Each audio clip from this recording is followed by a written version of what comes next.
Sup, Snakes? Breaking news. SAG AFTRA has approved a strike against a bunch of major video game companies in expanding their existing actor strike. This coming off the tails of the WGA reaching a tentative agreement. Honestly, this news is wild to me. Let's talk a little bit about who's striking, why they might strike, what companies they're striking against, and why. So without further ado, let's get into it. So before I deep dive any further, don't forget to like, comment, and subscribe. My analytics tell me if you're watching, you're not subscribed, statistically speaking. So please do subscribe. It does help me out. I know a lot of you know me from Instagram, TikTok, wherever. I am here as well. Please help me out here as well. Okay, so let's get into it. So this might be a little bit confusing, but the actors have been striking for quite some time, but this did not include video game voice actors.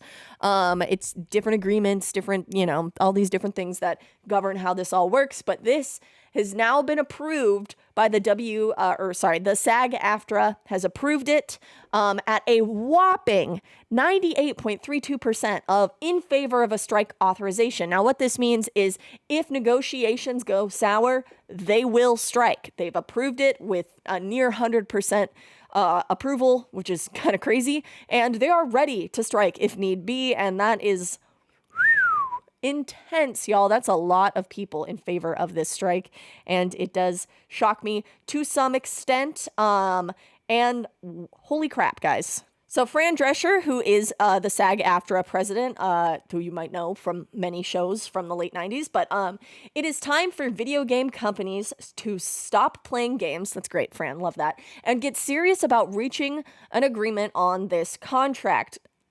Does she have a writer? Because this is good. This is good writing. The result of this vote shows our membership understands the existential nature of these negotiations and that the time is now for these companies, which are making billions of dollars and paying their CEOs lavishly, to give our performers an agreement that keeps performing in video games a viable career.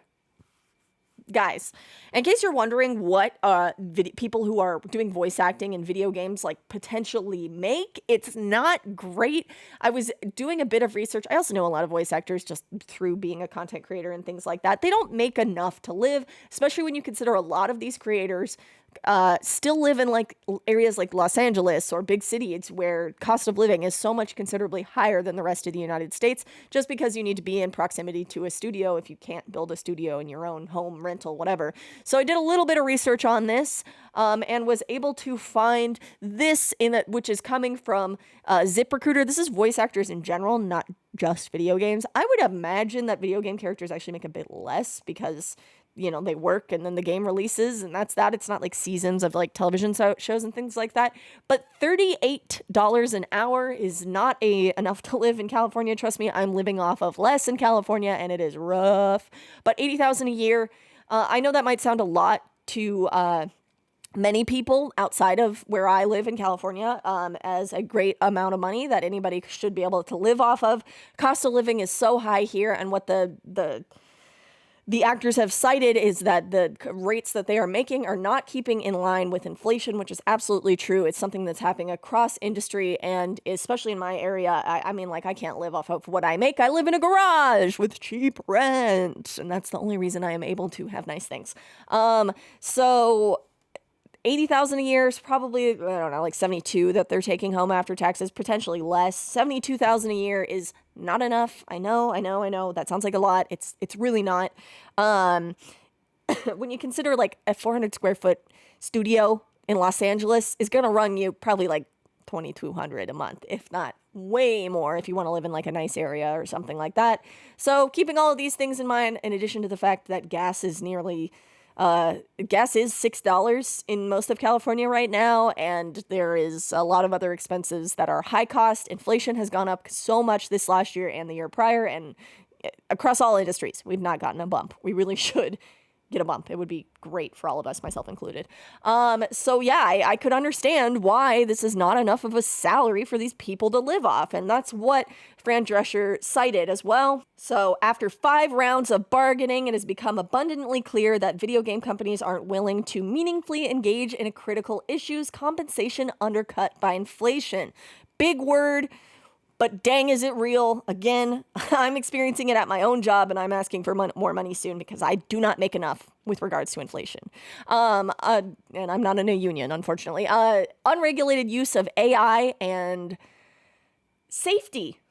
A big one. Obviously, you would want to be safe. So unregulated use of AI is a big concern, especially with video games. I think because people are doing video games and voice acting in general, give so much of their voices to these companies to use, a backlog of stuff that never even makes it into the game.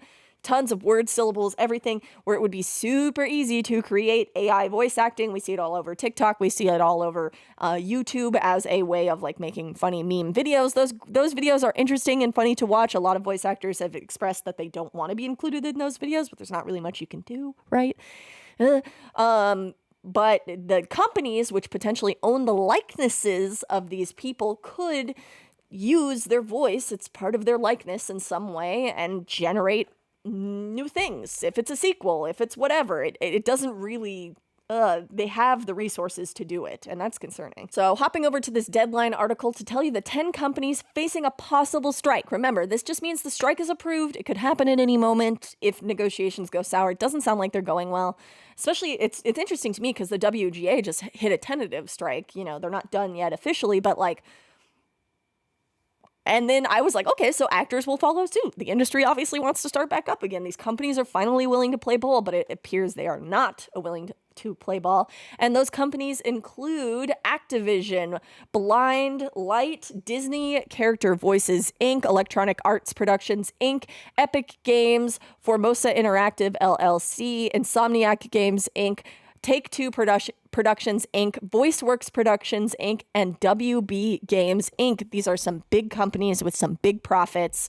Of course, when a company is making such a lucrative amount of money, that it would make sense that these actors want to be compensated, especially even if it's just a cost of living with inflation consideration, not even like a major raise or anything, but cost of living inflation thing. And of course, addressing the AI issue. It's a big issue, and I think it will continue to be a big concern. If you were to search through YouTube, we would find dozens and dozens of AI generated videos.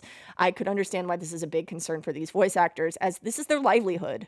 Now, if you'll remember, the SAG AFTRA had pretty extensive backgrounding on what influencers should do with regards to these existing strikes and everything.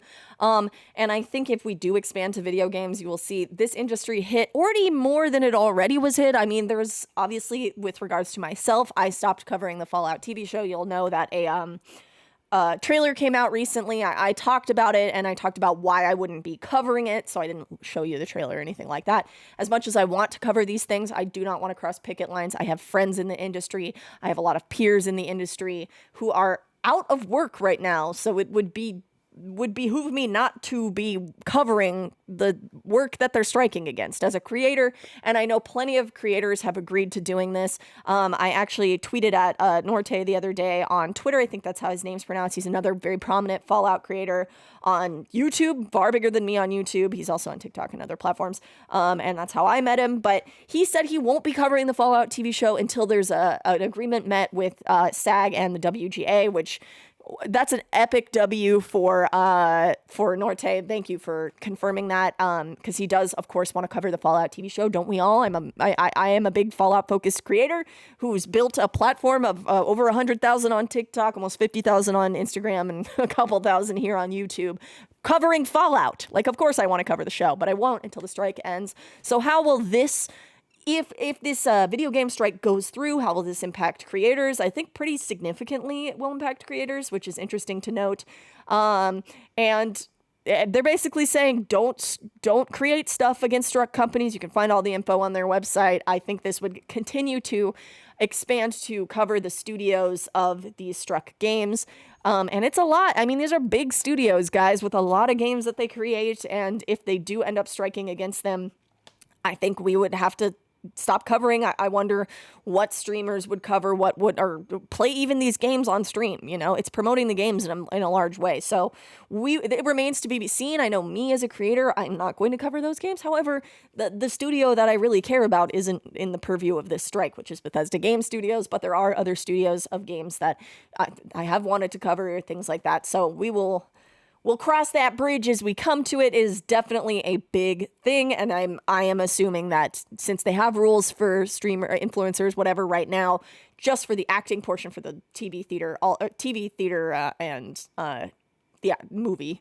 I'd say theater as in like not theater, but movie theater. Yeah, it's a big one. So this is big news, and it is a big impact across this industry, and it's a big expansion of what this means for not only creators like myself, but actors themselves. It's sad to see. I do hope they can get to these agreements and everything goes smoothly so they don't have to expand. But the fact that they needed to have this vote is indicative of how these negotiations are going, and I would say not good. So let me know what you think in the comments. Are you an actor? Are you a creator? Do you think you'll be impacted by these? What do you think?